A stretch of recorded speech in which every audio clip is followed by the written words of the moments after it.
So, for example, from the start, it's very triggering for me to be in the crowd spaces or stuff like that. It wasn't pleasurable experience. I could get some sort of panic attack. And also we have even users from Ukraine who's even during the war, they Oh, went to the really? platform. Yeah, and they using games to like dealing with reality because everything Right. outside is really tough. So at least for one or Exactly. 2 hours per day, you could separate yourself and relax inside the game and have the hope that at some point one day it's going to be better. And he goes like, there's always going to be a future. And I'm like, that was kind of like something that you don't think when you inside the like really tough things. Like you feel like this going to be forever, but Yeah. then at some point like you can remind yourself there is always going to be a future for the country, for the people, for you.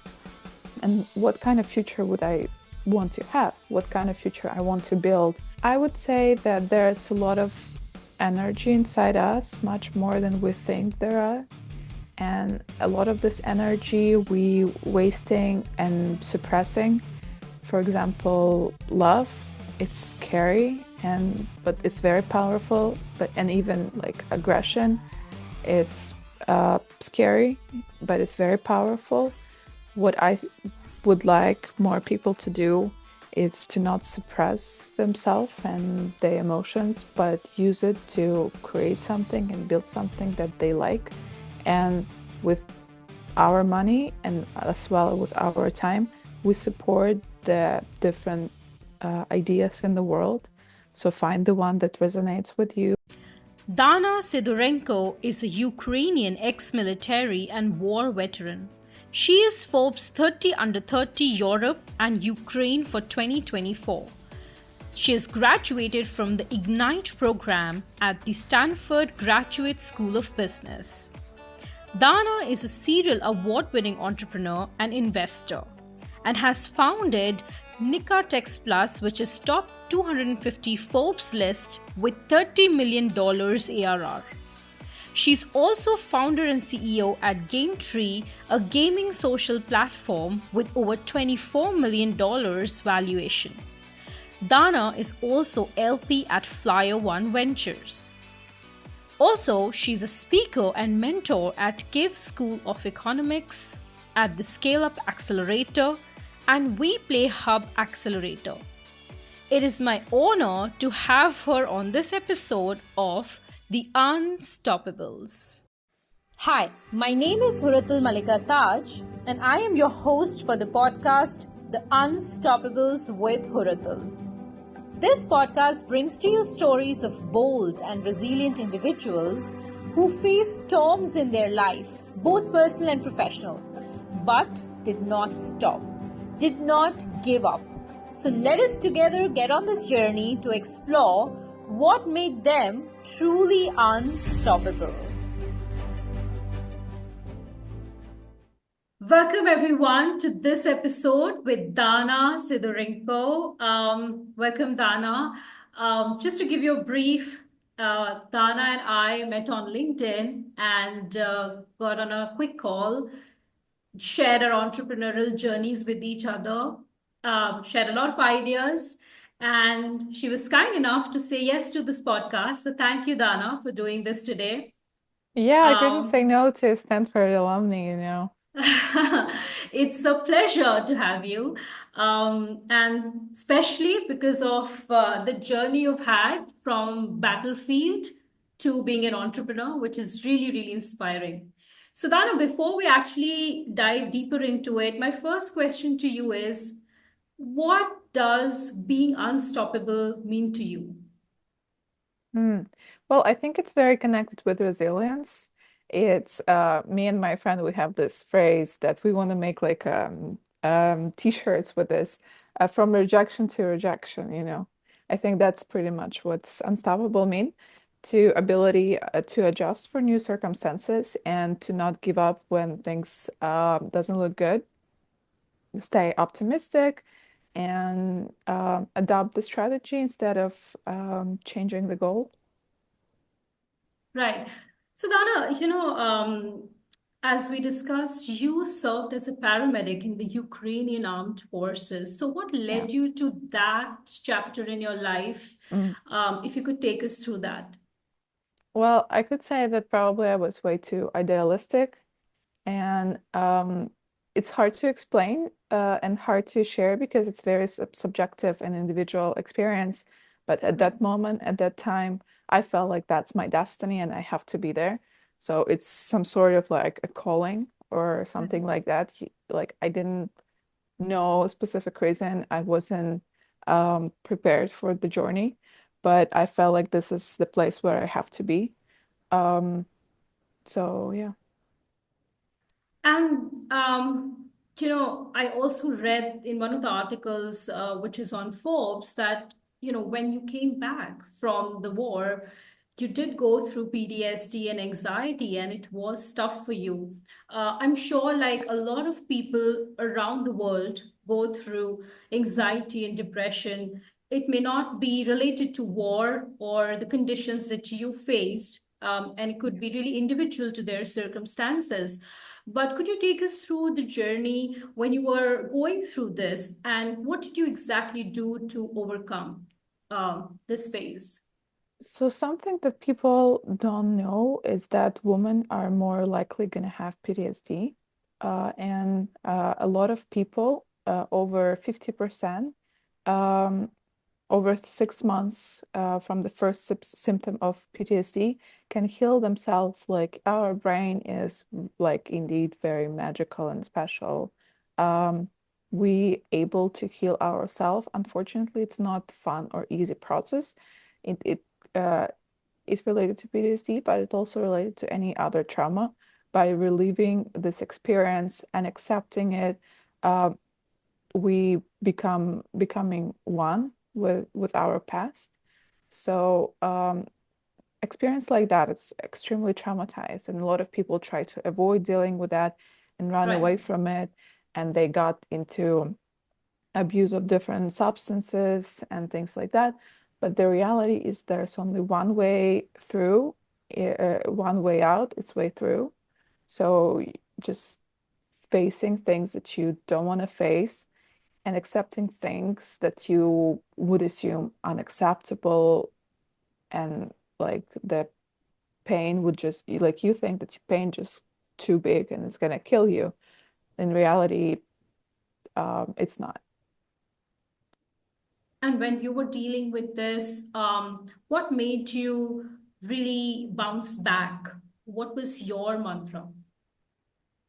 I don't think there was like one thing that helped me, and it's not a linear journey. It's kind of like back and forth. Hmm. So you learning how to live with that and how to make decisions with this Right. and how to, I don't know, be gentle with yourself and take care of your needs and yourself. So for example, from the start, it was very triggering for me to be in the crowd spaces or stuff like that. It wasn't pleasurable experience. I could get some sort of panic attack and things like this. Um, and you like always, I wouldn't say like overreacting, but you always like alarm even when there's nothing going on. And it Hmm. take a long time and a long like conversation with yourself. And as I said, regardless of like PTSD or not, being gentle with yourself, it's very important for everyone. I went through therapy at that point. And again, at some point, I felt like therapy just making it worse by unpacking a lot of like traumatic memories. But yeah, like that's part of it. Sometimes you making decisions that based on your trauma instead of decisions that you want to make, and then you remind yourself that it's all good. It's civil life. It's fine to make a different decisions. The things get worse when the full star invasion started because it's so-called re-traumatizing experience. Right. So you deal with one trauma that you have, and then the same trauma come back, and you need to like deal with things that it's not over. Like again, Right. usually we're able to accept trauma and deal with it and live with traumatic experience after it's over, not Right. when it's going on. And is this the same time that Nicatex Plus happened in your life? Nicodex happened a couple years later, and it was born out of that experience and out of that pain and out of um, a lot of love to people who I served with. Right. Um, but it also wasn't like the simple like one day. It was long period. I went to learn more about how the government supply work, and then I spent a couple months trying to do something, try to find a job to learn more. Didn't work out. I felt disappointed. Then I put this idea in a shelf for a year. Then I come back. It wasn't like one moment that it's happened. It happens. It was back and forth for a long time, but eventually it worked. And so, what really intrigues me or interests me is that you were in the armed forces. You did go through your share of anxiety after you left and came back to civil life. And then you decided to serve the same people, but this Yeah. time with an entrepreneurial venture, right, with Nicatex Plus. So, what really was going through your mind when you were thinking about this, especially starting your own venture and not Mhm. going in for a job or maybe going back to the army again? There was a couple things. First, during my serve, I saw many flaw in the system, and that it's not efficient, that it doesn't work the way how it should be, that there's not enough stuff being supplied to army. The army was relying way too much on volunteers and people who donated to army, which is not like shouldn't be like this. Right. Um, so the first one, I saw that there's a big need, and we can supply for it. Like there should be solution for these problems because people over there who serve, they can't do it themselves. They kind of busy fighting for everyone's life. Okay, like so, Right. if you go back, that's your job to provide for them. And then the first one was that, and during that period of time, right after revolution, Ukraine was going through waves of reformation, and one of reformation was related to government, the way how government buy things, and it allows company like mine to go to open market and compete with other companies more openly. It Right. doesn't mean that it's actually was fair, but at least right now, everything that was hidden over like under 7 layer and 7 doors in different like office buildings, now it's openly available online. So that was very helpful too. So Dana, you did Nicatex Plus and then GameTree happened, and you're also LP in Flying One Ventures, right? So Yeah. take us through that journey. That how did you shift from this to then GameTree Ventures and then as an LP to Flying One Ventures? Yeah, it's funny because I always think about myself as extremely logical and like data-driven person, but sometimes my decision made purely from the heart. Right. So in terms of game tree, like I've always been a gamer, and I play games a lot by myself. And at some point, like I almost give up on this due to the way how industry change, and then it's hard to explain, but like if you play games back in, you know, uh 15, 20 years ago and games right now, it's very different. Right. Um, so I wanted to be more social.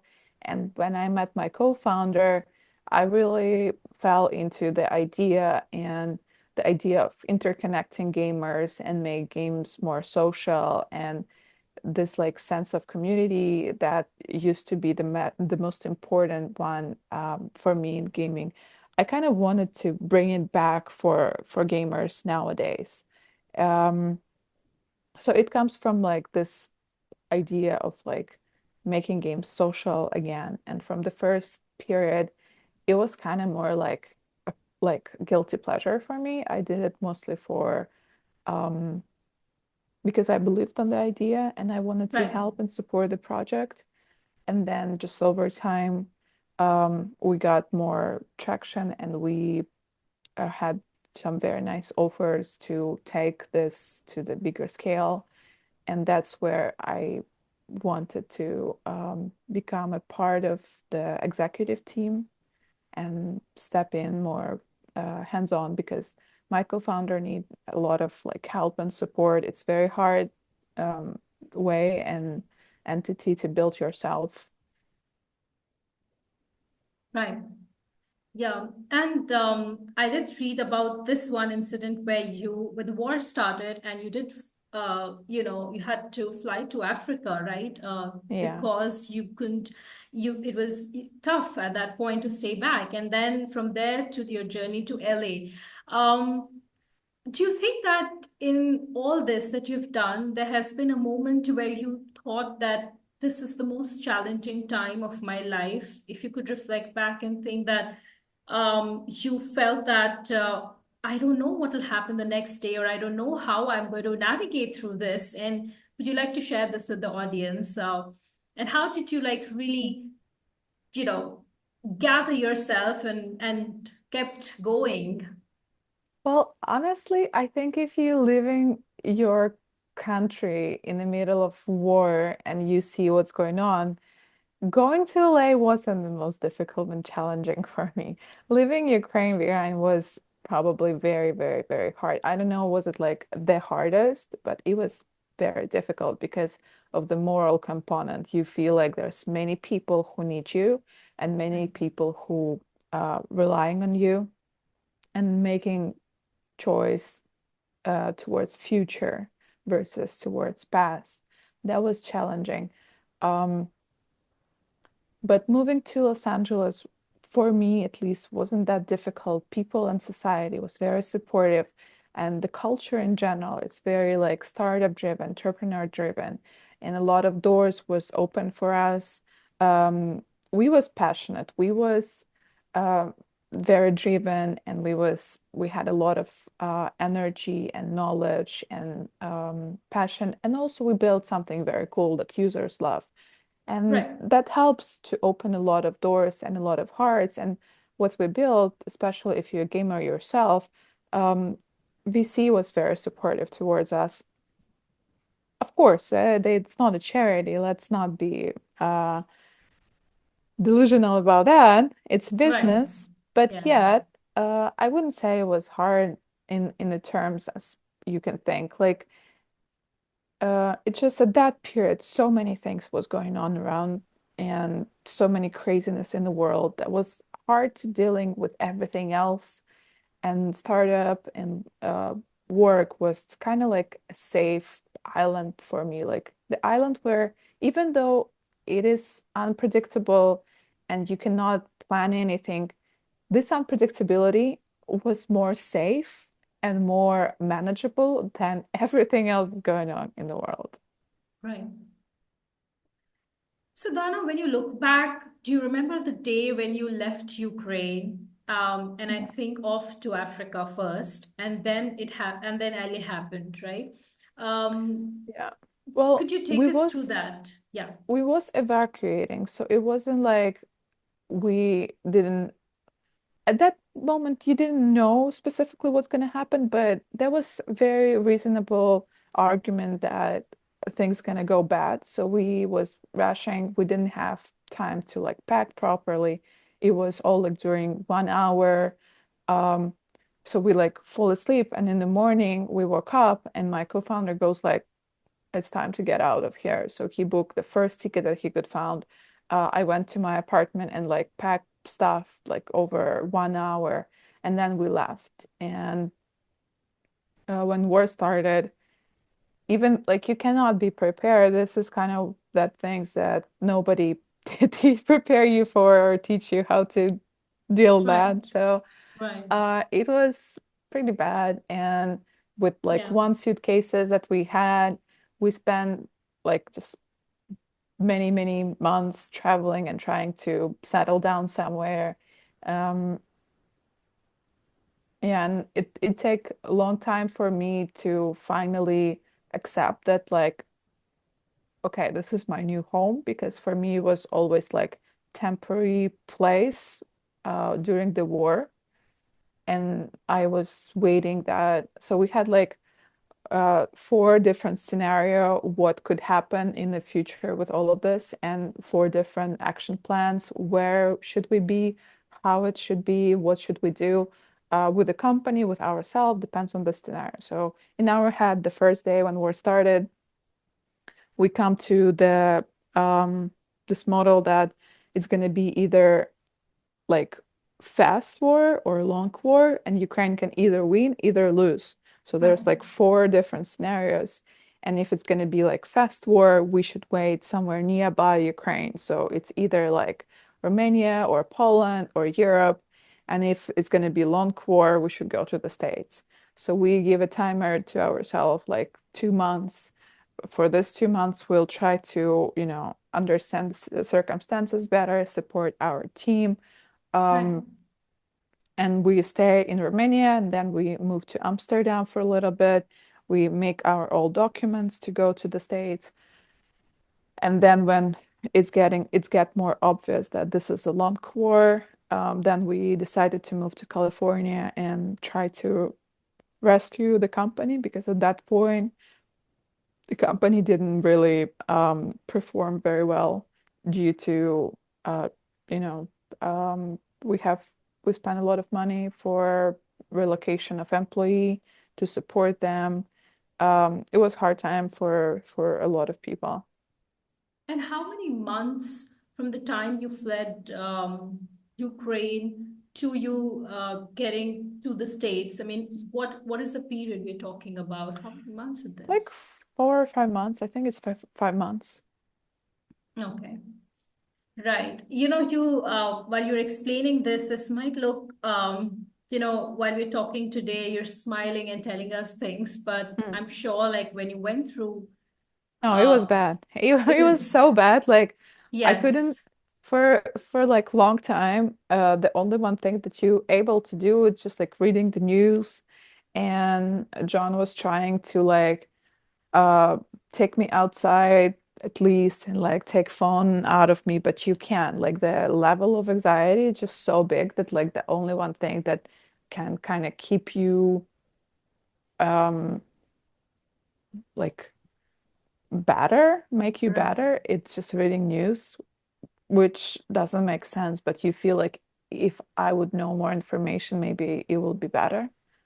Um, and I also have a lot of friends who are still fighting and serving. And at that right. period, like Kiev was very close to get occupied, and I still have family who's there. And yeah, it was bad. I wasn't able to like work very well at that moment. And then, like, if I had to ask you, was there anything specific that you feel today, looking back, that kept you moving and going? Was that you'd say your own persistence and courage that you have innately in you? Was it the support system around you with John by your side as a co-founder?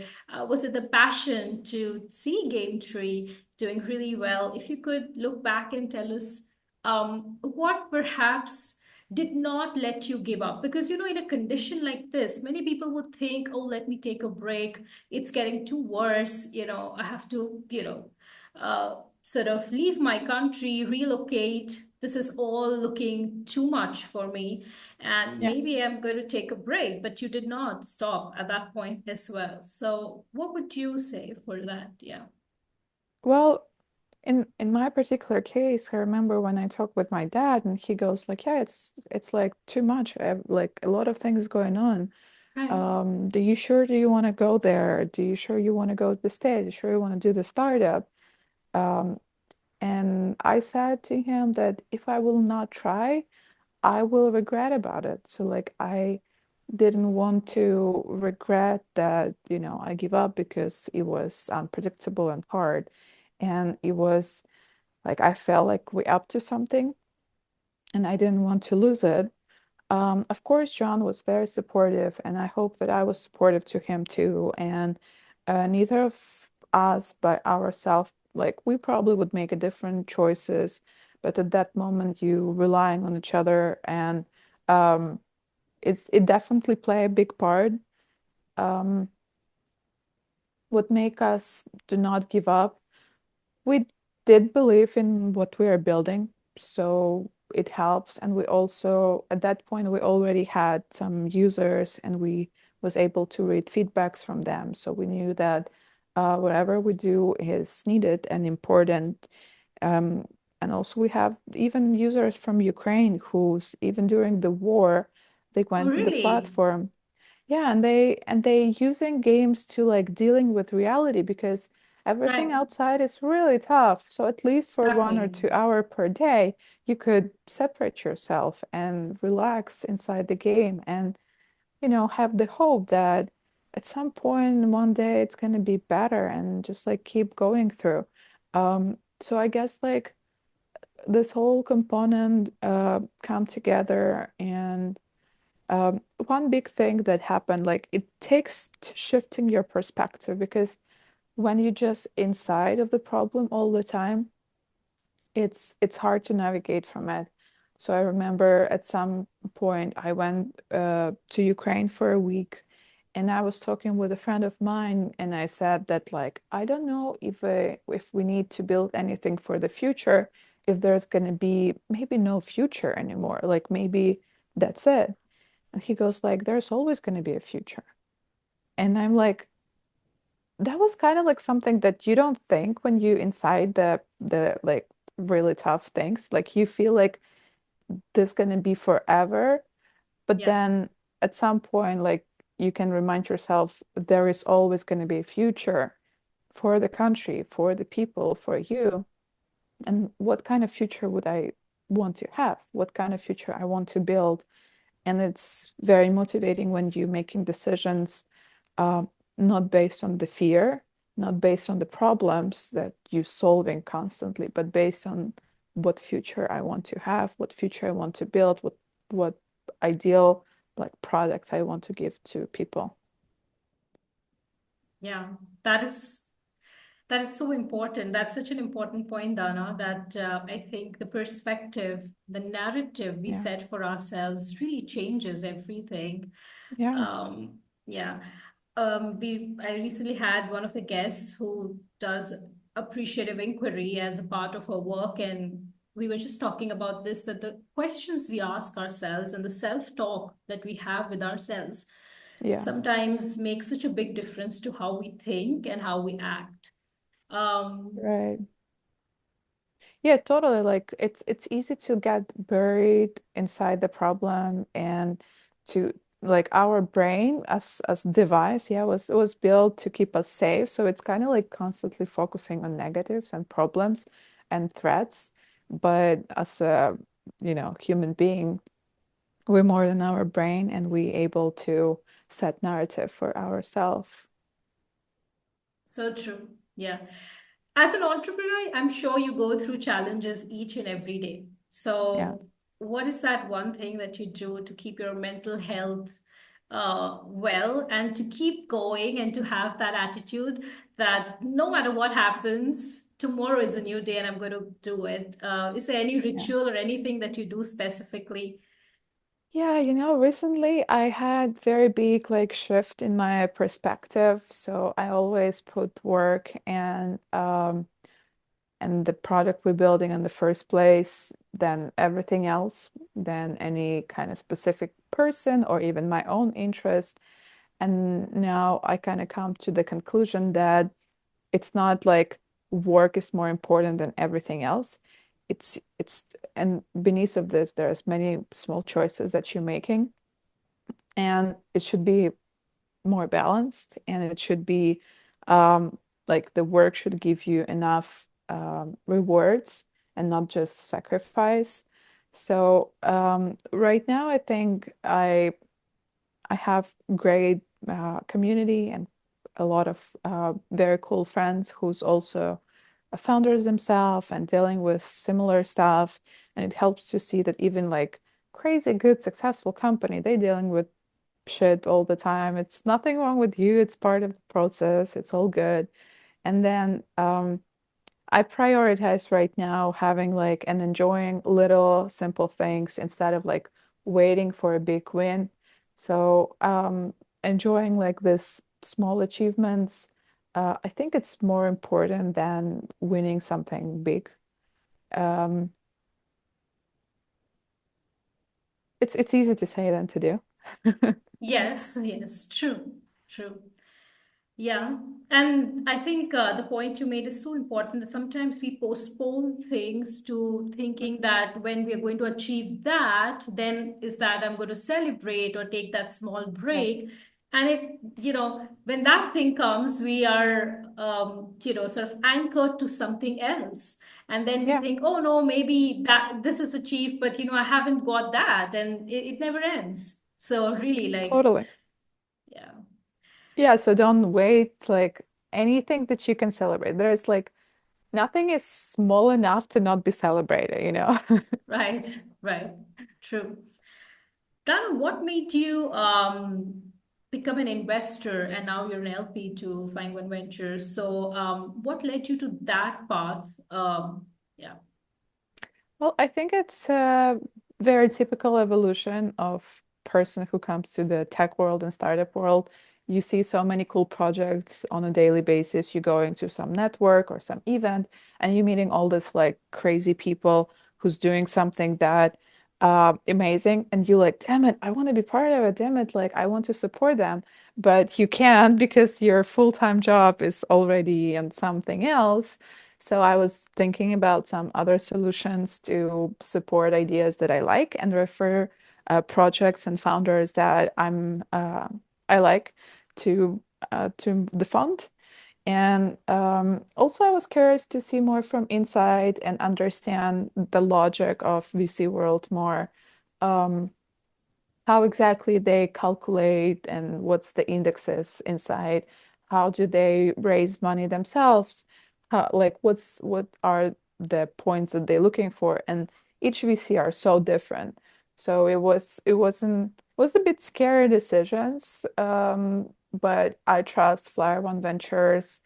I think they have very good system evaluating startups. They have couple very successful investment in their portfolio. So I like the approach, and I wanted to be closer to inside world, to reports, to the ideas. They have also great pool of LP. Many of them is my friends now. So all of this together um, combined. And I do think that maybe at some point in my journey, I will get closer to VC world myself. Um, it's different than in startup journey, and I yeah, enjoy startup journey a lot, but it also gives you more tools to support many projects. right. Yeah, I mean, when I look at you, you've done such varied things in your lifespan that, till date, which is, I mean, you're pretty young, and that is commendable because that just goes on to say that, you follow your heart and you do things, really take action for things that you really feel passionate about. There's so many people who think and they have ideas, but putting them into action is equally important or more important than just having those ideas. And that brings me back to that. Yeah. It's always hard to make it first time. I feel like it's like you have this ideas, and I know like some people with amazing experience, but they're so scared of like their own startup or their own business and things like that. And that's totally understandable. It is a big choice, especially like I kind of was a little lucky with by starting early when you don't have family, when you don't have this expectation that you should be successful, you should make X money. For me, it was more like a game, and um, I could I could make it mistakes, like, and that was fine because that was very small price for these mistakes when you young. And Right. over time, if you like getting older and you already, I don't know, like having kid or two kid and you have like house to pay and bills to pay, it is much bigger risk and much bigger pressure Right. to build something from scratch. You don't know will it Yes. work. Yes. You don't know how much money you're gonna make. Yeah. And then you feel like you can let many people down, and that's a lot of pressure to put yourself under. True.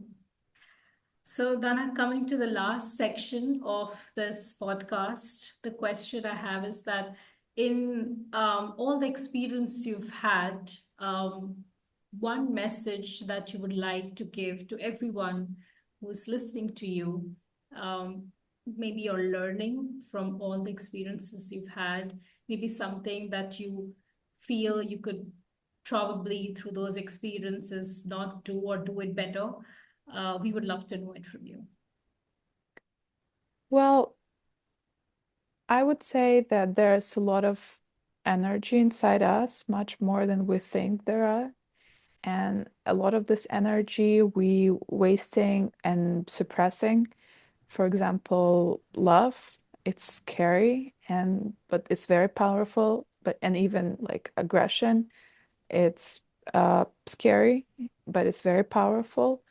What I would like more people to do is to not suppress themselves and their emotions, but use it to create something and build something that they like. And with our money and as well with our time, we support the different ideas in the world. So find the one that resonates with you and support. It doesn't have to bring you money. It doesn't have to give you anything but satisfaction from you doing it Right. and unlocking this inside potential that we have. A lot of people right now feel dismotivated, feel depressed, feel like they, don't have something. They don't have expertise, they don't have time.